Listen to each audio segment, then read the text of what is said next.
Today we're heading to the mountains of West Virginia to a place that has been called America's resort for good reason. I'm joined by Cam Huffman, Director of Public Relations at the Greenbrier, a legendary destination that has welcomed presidents, celebrities, and generations of families for more than 200 years.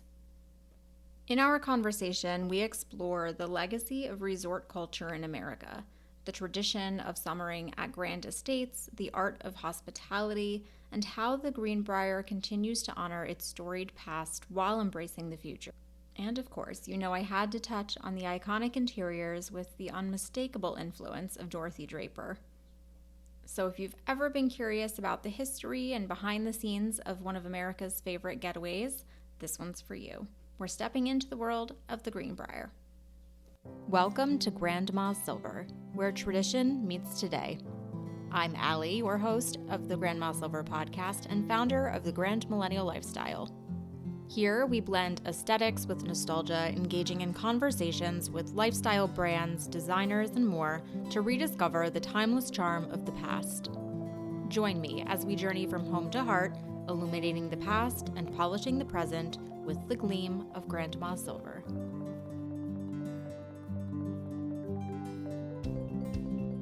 Well, Cam, thanks for joining me today. I'm excited for our conversation. Could you tell us a little bit about who you are and what your role is in connection to the Greenbrier? I am the Director of Public Relations here at the Greenbrier, and I have been here for about 9 years now. I actually grew up in the area right down the road in Lewisburg, West Virginia. Moved away for a while. Once I had children, I realized the Greenbrier Valley here is a pretty great place to raise kids. So I came back here and then have been at the Greenbrier since 2016. And the Greenbrier to me, kind of growing up, was just this amazing place that I went to maybe once or twice a year, but I always felt sort of uncomfortable because I felt like it was such a fancy place. I didn't necessarily belong, but as I've grown older, I've grown to really appreciate what it means to the area and to our state. It's a wonderful place to work, and proud to be associated with it.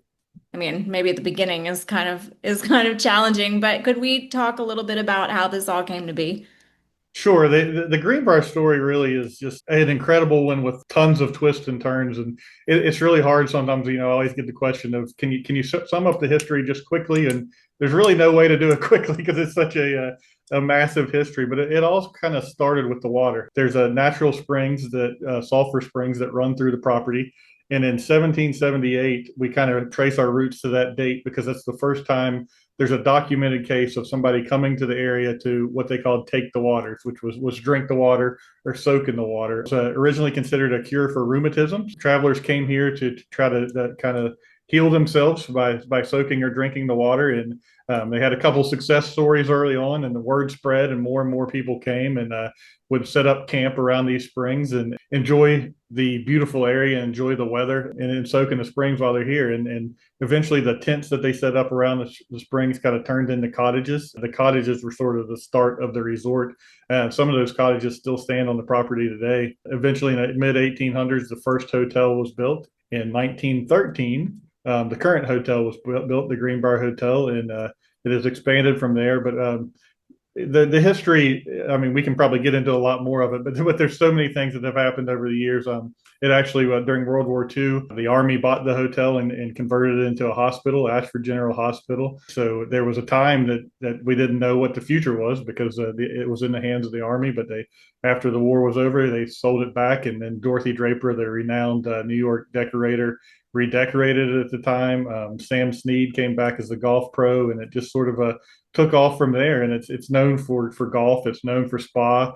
Those waters that we talked about originally are still used in our spa today. So just a lot of incredible stories that have happened here. And then that's not even mentioning the bunker, which is the most popular stories that people like to come explore. The bunker was built during the Cold War for Congress. So it was a secret bunker that remained a secret for 30 years. And we give tours of that bunker today. So just a lot of twists and turns, an incredible story and an incredible history, and that we try to honor that any chance we can.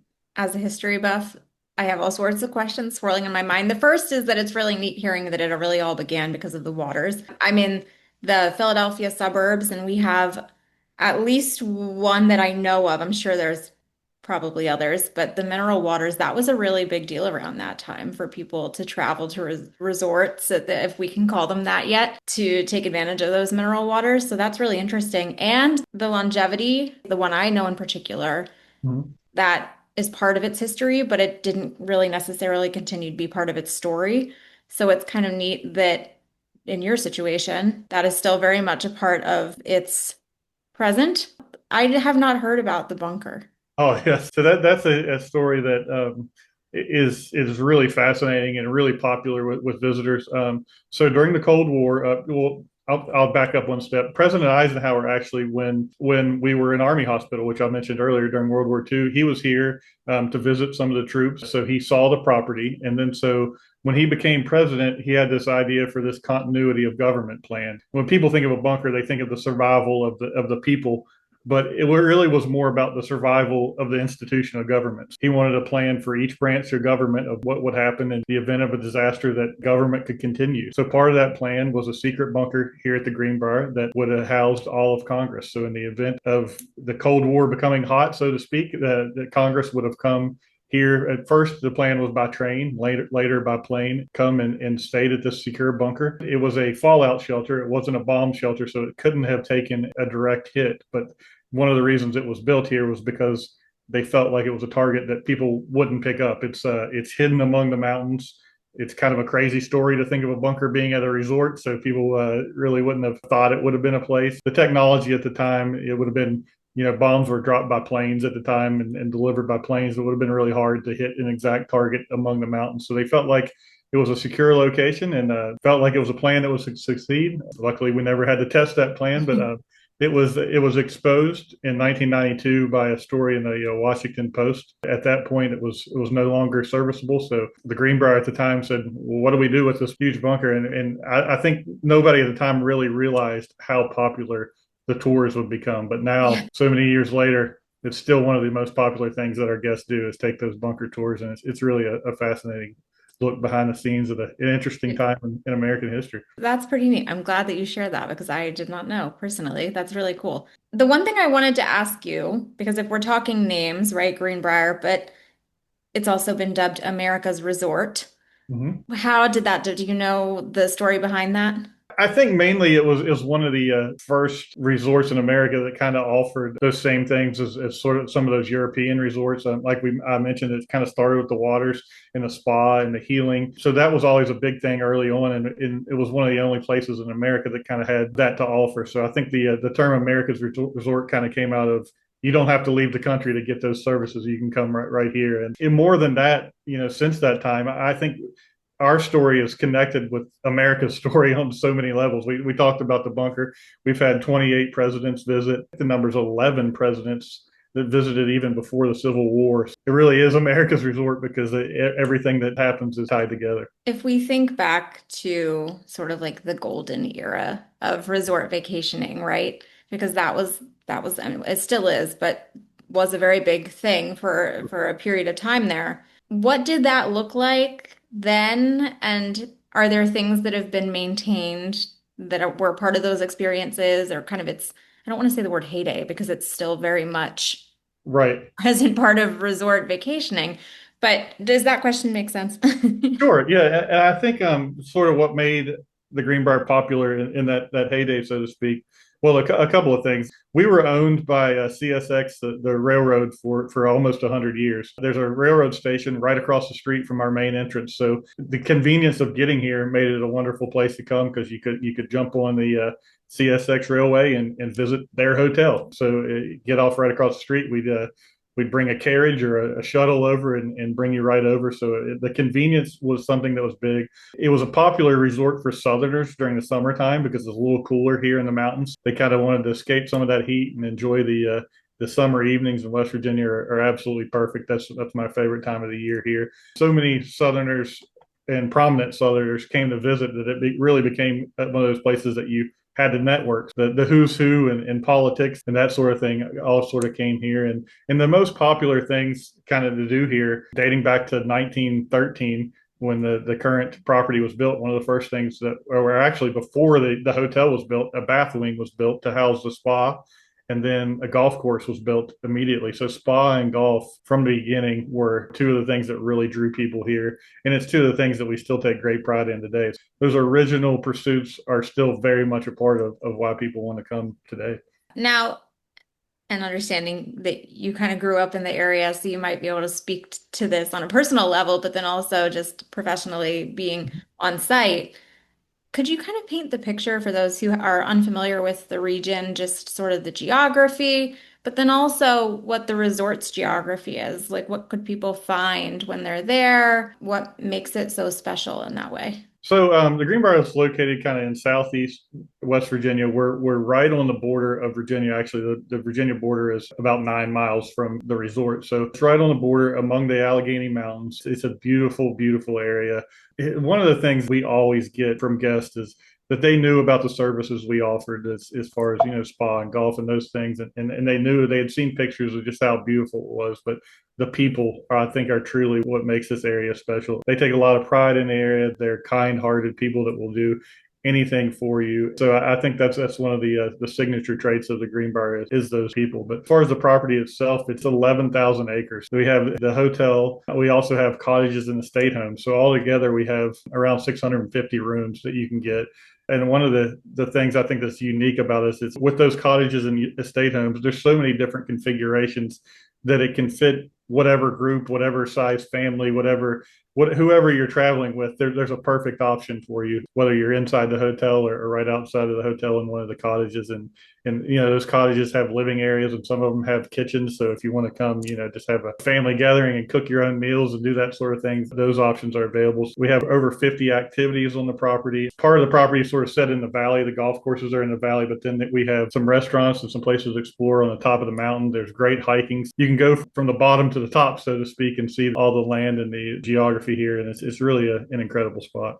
You mentioned the estates and cottages. So for a moment, just for my own clarity too, rentals or are folks purchasing these and living in them year round? Well, both. We do have the Greenbrier Sporting Club and the Greenbrier Legacy Club as well, which are two private clubs that owners purchase homes on the property and have some of the amenities of the Greenbrier while living here. But we also have those cottages, some of the original buildings on property that you can rent out and spend a week or a couple of days or however long you want to. And there's multiple options there.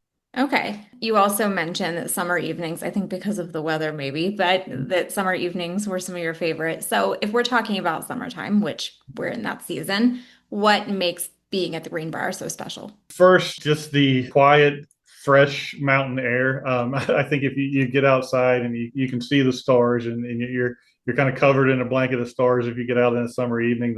The temperatures are a little cooler. It's maybe in the 60s, so it's a great time to sort of sit out on the porch and take in the stars. And you never know what kind of animals you might see running through the property, that kind of thing. So it's just a beautiful, comfortable time. And we try to plan a lot of things. There's great outdoor dining venues that we have throughout the property. Then there's a lot of activities available. So it's just a comfortable season. And really all the seasons are. There's no bad time to visit the Greenbrier, but a summer evening, maybe sitting on the porch and just enjoying family and friends and fresh air it's tough to beat. You touched on the term activity, which we talk a lot about traditions on the podcast. So are there things that have been long-standing events or traditions at the Greenbrier that people come back for year after year?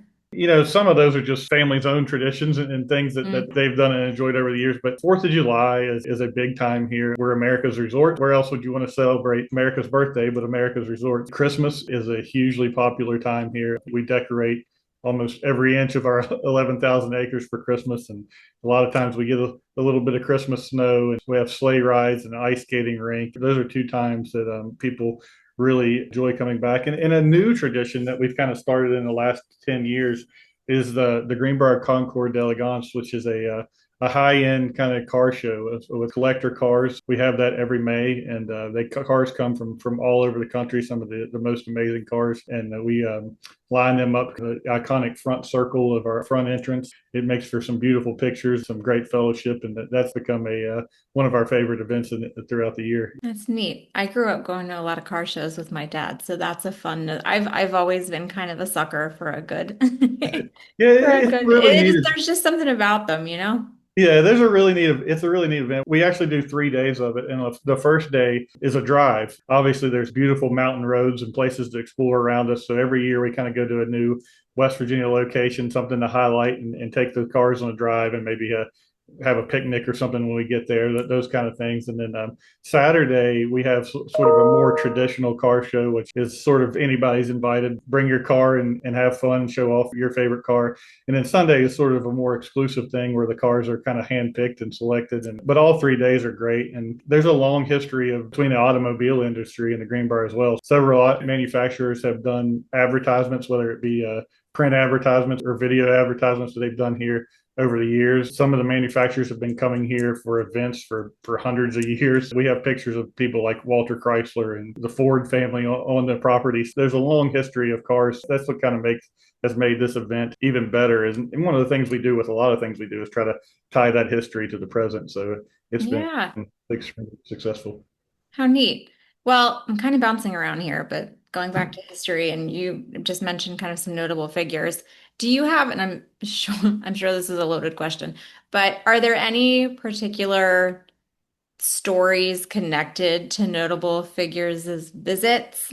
That's a great question. The one that always kind of comes back is Eisenhower, because he visited several times over the course of this whole bunker project. But he also was extremely involved in golf and loved the golf. And Sam Snead, who is the PGA Tour's all-time wins leader, was our pro and then pro emeritus. So he spent basically his entire career here at the Greenbrier and was always around. And so Eisenhower loved to come golf with Sam Snead. You hear a lot of stories about those trips sometimes. There's just been so many popular figures over the years and still today. And we talked about, I know you said we talk about it more later too, of what it means to West Virginia, but famous West Virginians always come back to the Greenbrier. It's some place they have to be and that everybody takes a lot of pride in. So we always enjoy seeing those West Virginians come home. And Jerry West, who is an iconic basketball player and a West Virginia native, he actually has a steakhouse here on property for years until he passed last summer. We see him around property and enjoying everybody. And he was just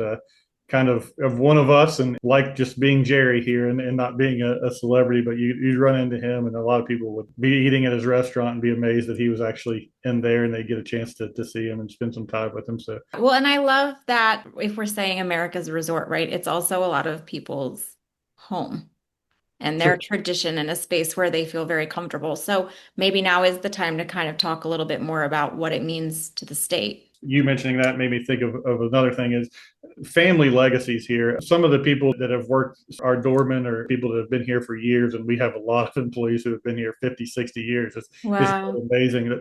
But they talk about seeing generations of families that, they've seen grandparents come through when they were younger, and now their grandparents bringing their grandkids in, and so they've seen 3 generations of families enjoying the Greenbrier. And people who really love the Greenbrier are almost obsessed with it, and it becomes a tradition that they want to pass down to the next generations. That's always fun to see. But kind of going back to what I just mentioned with the employees, that's a big point of what it means to West Virginia. When you come to the Greenbrier, people always talk about just how authentic the hospitality is. And I know every resort kind of prides itself on hospitality, but a lot of our employees are 3rd generation, 4th generation employees, and the Greenbrier is all they've ever known. And they take a huge sense of pride in showing off West Virginia. You hear some negative stereotypes about West Virginia from time to time. So those people kind of take it personally to change that and show people the real West Virginia, the real beauty of the state, and then the just how wonderful the people are. When you're greeted by somebody when you get here,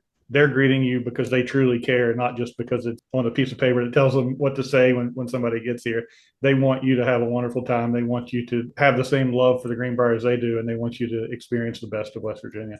We were talking about legacy a second ago. Mm-hmm. And I think that in the context of this conversation, that sort of spans multiple meanings because the legacy is carried through in a lot of different ways, whether it's the tradition of its people who are visiting, the tradition of its employees who take great pride in being a part of the institution, but also we were talking about the history and some of those really memorable moments in its history.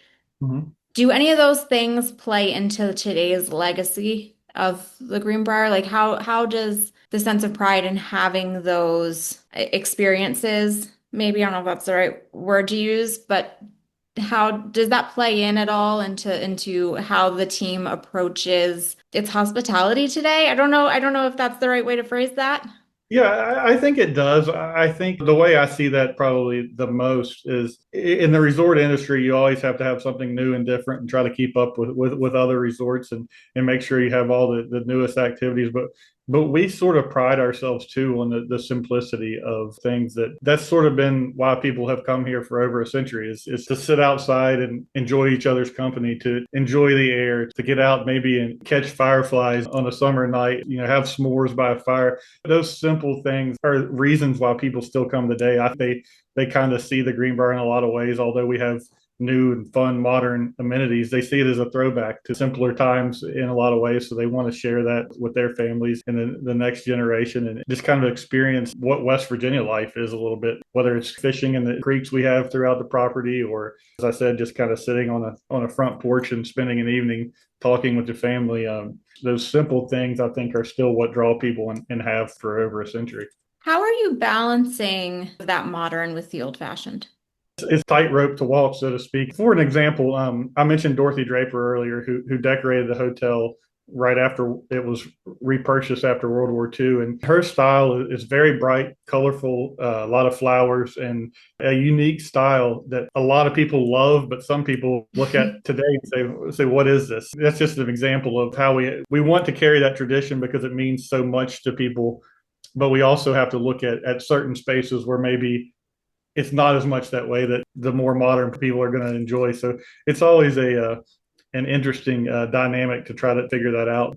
And then in the activity world, we always want to have something new and different. We're always adding things. We've added escape rooms over the last couple of years. We've converted some of our tennis courts to pickleball because of the rise of pickleball. So we always try to keep up with the trends. But then the traditional things like fishing and horseback riding and golf that have drawn people here for centuries, we don't want those to change. We want to make sure that when families come back, maybe 50 years after their first visit, they're able to find that same activity that they remember and love. Now, I think you said you're a father. I do. How has that, because surely having become a parent, you start to look at the world around you a little bit differently. You take more notice of certain things. What are you seeing in families in how they're interacting on site and how they're engaging with one another and maybe getting back to simpler things? Like, are you seeing young families able to kind of reconnect to the past when they're there? Absolutely. I think that's a great point. And you kind of can't help but do that while you're here because there's just so many unique activities to do that bring families together. Whether it's, trying out something new, we have falconry that's hugely Wow. popular here. And a lot of people don't know exactly what that is. When the birds come out and you're able to take a young child and a bird land on his or her arm and then they experience that or fly right over their shoulder, you see the smiles on the faces of those kids, and it's great to kind of see those without a cell phone in their hands or some of the modern amenities to see them just to really enjoy their surroundings and the people around them. And I think it definitely does connect families. And we pride ourselves so much on being a family resort. We want it to be a place where you can come as a couple without kids or you can come with your kids. And either way, you're going to have an experience that you remember. And we do have adventure zone for kids with parents to have an opportunity if they want to go kind of do their own thing. The kids can spend some of their day at the adventure zone, and we tie in some of that Greenbrier history with that, so that they're learning something, and there's an educational component, but they also get out and explore the grounds and learn about some of those fun activities that maybe they want mom and dad to go do with them after they're finished as well. So there are so many things for kids. It's a wonderful place for families for sure. Did that change, having been there now in this capacity, has that changed perhaps your childhood perception of what the Greenbrier is? Yeah, it definitely has, and I think the Greenbrier has changed a little bit too. Honestly, I Yeah. don't know that it was necessarily the most kid-friendly place 50 years ago, but it certainly is, as we realize we want it to be something that everyone enjoys. I said I felt like it was a place that I was sort of uncomfortable and didn't belong. My son certainly doesn't feel that way. He loves to get out and run around and enjoy the different things. He sees it as a truly exciting place. And that's another thing that I didn't mention either, the way the Greenbrier has evolved. My son is 13 and a huge sports fan. The Greenbrier in the last 10, 15 years has really become a haven for sports. We have a football training facility right across the street that NFL teams come for weeks at a time and train. Wow. We actually had Juventus, an Italian soccer team, was at that same facility last week. We have college basketball tournament here every November where we transform one of our ballrooms into a college basketball court. Those new exciting sporting opportunities he loves to be a part of. And I think that's a way to kind of spread the Greenbrier to a new audience. A lot of those NFL football players or college basketball players may not have come here otherwise, but then they see it and really enjoy the property. And we see some of them come back later and bring their families. And that's something special to see as well. Well, I think it's really special that you kind of like stick to your ethos, but you have so many different access and entry points for folks. The average football player or a football family probably wouldn't or think to plan a vacation there at first. But if they're in town for something like that and then they fall in love with it, they're sure to come back and see all the things that you're off. Well, especially, I mean, it sounds like you have a jam-packed calendar, Right. but I think that's really neat that people truly can. You weren't kidding. Yeah, People it, can find a it, little it of is. everything. It is really neat, and I also have a huge love for sports and have always been involved in it. And I kind of compare the Greenbrier to recruiting a player to come play a sport at a college campus. Once we can get you here and you experience it, you're going to want to come back. So it's always those new things, those new events are just finding ways to get people here for the first time, and then after that, it sells itself, and we don't have to do much. You'll come back. You talked a moment ago about well, you've sprinkled it throughout, but you said something when you were talking about the Kids Adventure Zone that stuck out to me, which was that you are giving them a little bit of history. And I think it's so important when kids have the opportunity to connect to their sense of place. Are there other ways, not just for children, but for anyone visiting, that kind of as part of what the brand is, that you're honoring place? History is a huge part of what we do, and we try to always keep that in mind. So we give daily history tours that are complimentary to guests at 10:30 each morning. We kind of alternate days. One day it's an interior tour, the next day it's an exterior tour. So if you're here for a few days, you can really get a great picture of the Greenbrier's history by just going on those complimentary tours. We have a museum as well, President's Cottage Museum, which is actually a building that some of the early presidents stayed in when they visited. So now it's transformed into a museum that tells the story of our history that's sort of a self-guided thing. We try to make it educational in any opportunity that we can. And then I mentioned earlier about the college basketball tournament. We also have a high school basketball tournament. We bring teams in throughout the state. And when we do that, part of their experience while they're here is getting history tours, getting bunker tours so that they really have, especially those West Virginians, really have a sense of what this place is and its history. I feel like when you're traveling, whether it be for tournaments, work, there's a lot of times where you are it's almost like that layover, right? Like it's just four walls and a bed, but you don't Right. really get to learn much about where you are. That's really neat that they're able to still leave and walk away with a little something about their experience, even if their experience wasn't necessarily vacation. Right. We want everybody that visits to learn a little bit about the Greenbrier story, and hopefully they'll come back time and time again and learn more and more. Strange segue, but if we're talking about sort of the heritage, are there ways that it's infiltrated into the act? I mean, you've mentioned some of the activities in the tours. Are there other ways like your restaurants, your menus, perhaps any little traditions or hospitality touches that are more tradition based or kind of harken back to the heritage and history? Absolutely. There are items on our menu that have been on the menu since day one. Our main dining room has served breakfast and dinner since the first day the hotel opened in 1913. So the same dining room, and a lot of those favorite menu items are still the same. Our bread pudding is something that's hugely popular and people love. Our Greenbrier peaches, it's a unique story of its own. They're peaches that are actually grown in California, but they're handpicked for the Greenbrier and sent to the Greenbrier and has been for over 60 years. That is so neat. They're really special. And then there's items on the menu like our chicken salad has never changed. Fried green tomato sandwich is incredibly popular in Draper's, our little cafe. There are food items that have never changed on the menu and never will change that people come back for year after year. And obviously, taste brings back a lot of memories too. When you bite into that sandwich and it tastes the same as it did 30 years ago, that people really are connected to those memories. Well, especially because you mentioned you get generations of families coming together. So how special that you could eat the chicken salad that your grandma's been talking about her entire life. Absolutely. We never forget that either. Like the rest of the resort, we always try to add new and different things to the menu. We have an Asian fusion restaurant now that, has sushi and that kind of thing to kind of have new and different things. But those traditions are always going to be there as well. How about on the hospitality end? Are there things that the team is doing that folks either look forward to or that make you stand out as a resort? We have afternoon tea every day at 4:15, and that's another Greenbrier tradition that's going to be happening from the beginning. So a little different, something that you might not find in a lot of resorts. You can come and listen to piano or guitar music and enjoy tea and some sweet treats and that sort of thing every afternoon at 4:15. So that's a great time to kind of harken back to those traditions. And in our casino club, we do have a casino on property that I hadn't touched on yet, but every evening we have a toast and our entertainers. We have in-house Greenbrier entertainers who sing and perform, and they come perform the Greenbrier Waltz every evening. So that's kind of a throwback to those traditional dances. The traditions are felt every day throughout the property.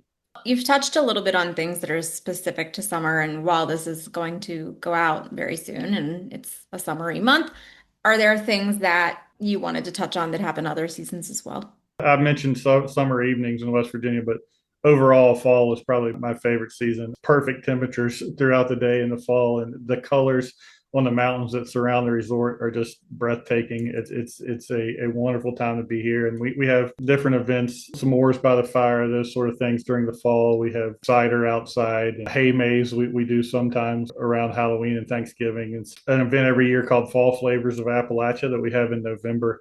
A lot of our local breweries and distilleries kind of come together to showcase their product. And then we have our chefs prepare food that is indicative of the season and indicative of the region. So people come and enjoy those food paired with different drinks, have music outside, and enjoy the fall weather and scenery at Cates Mountain Lodge, which is a lodge we have that kind of overlooks the valley, and you can see the colors there. So that's a wonderful time during the fall.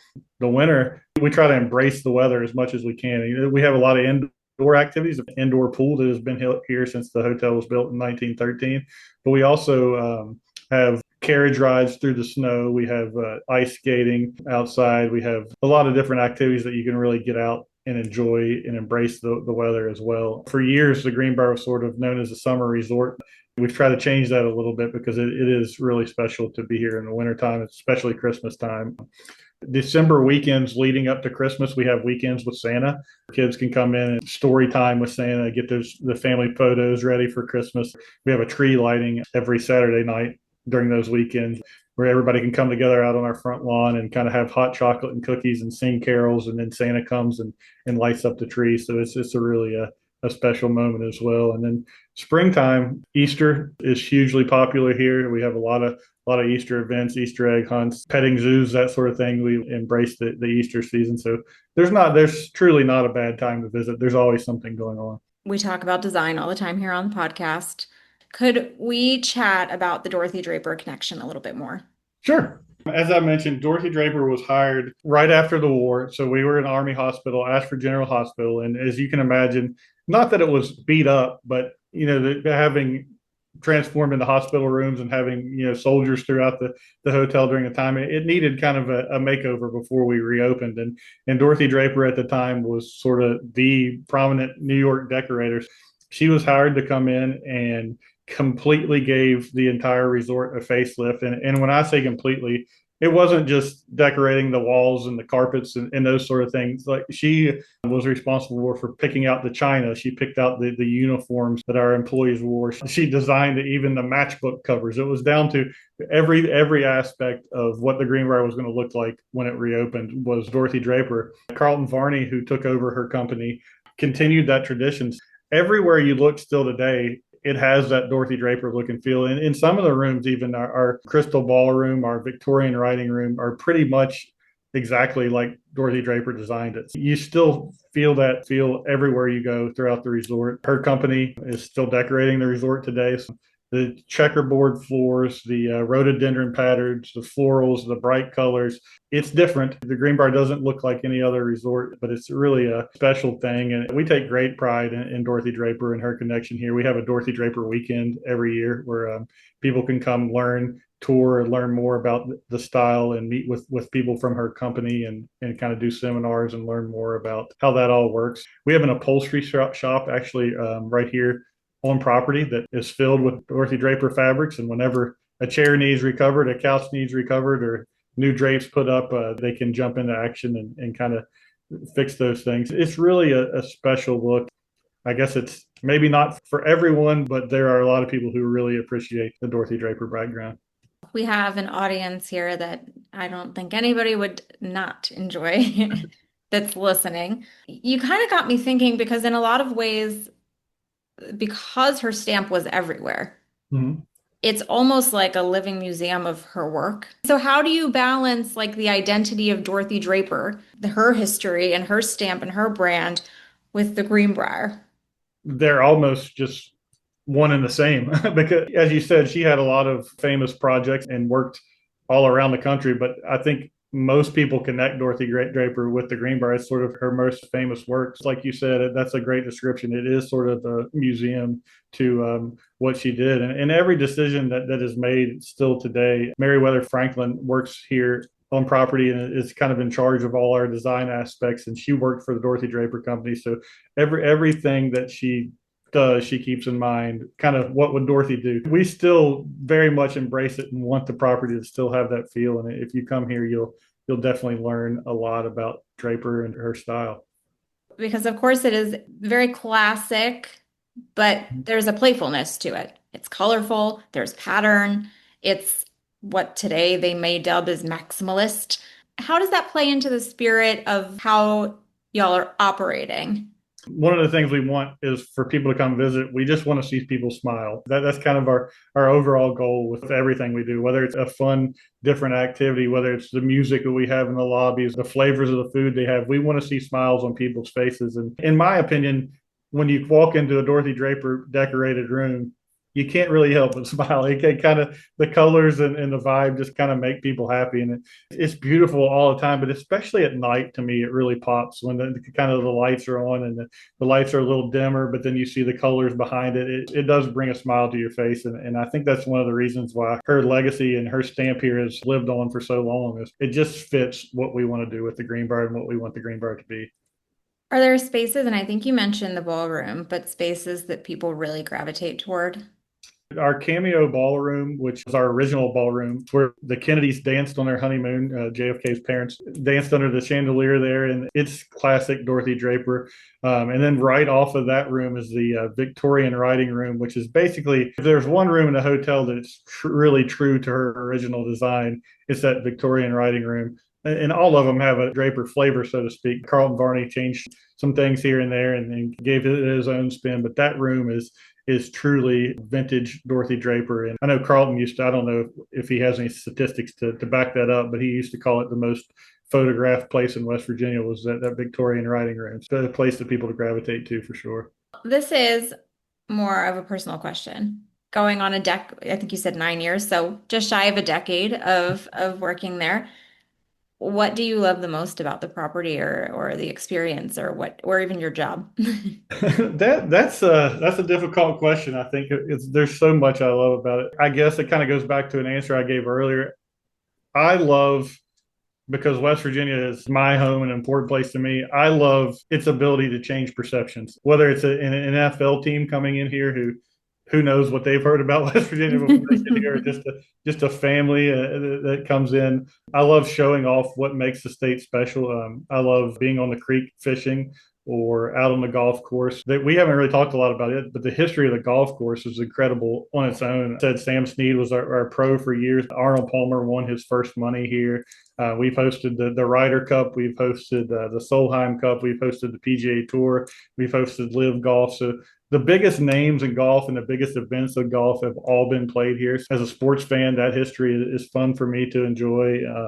The food, I'm a foodie as well, as you said, and there's so many different choices of where to eat on property. We say we have 20 restaurants, lounges, bars, and to-go outlets. So many options, whether it's Italian food or fusion food or kind of some of the classic Greenbrier foods. Sam Sneed's, which overlooks the golf club, is one of my favorites. Great places to eat, just a lot of fun things to enjoy, and I just take great pride in having such a special spot right here in my backyard.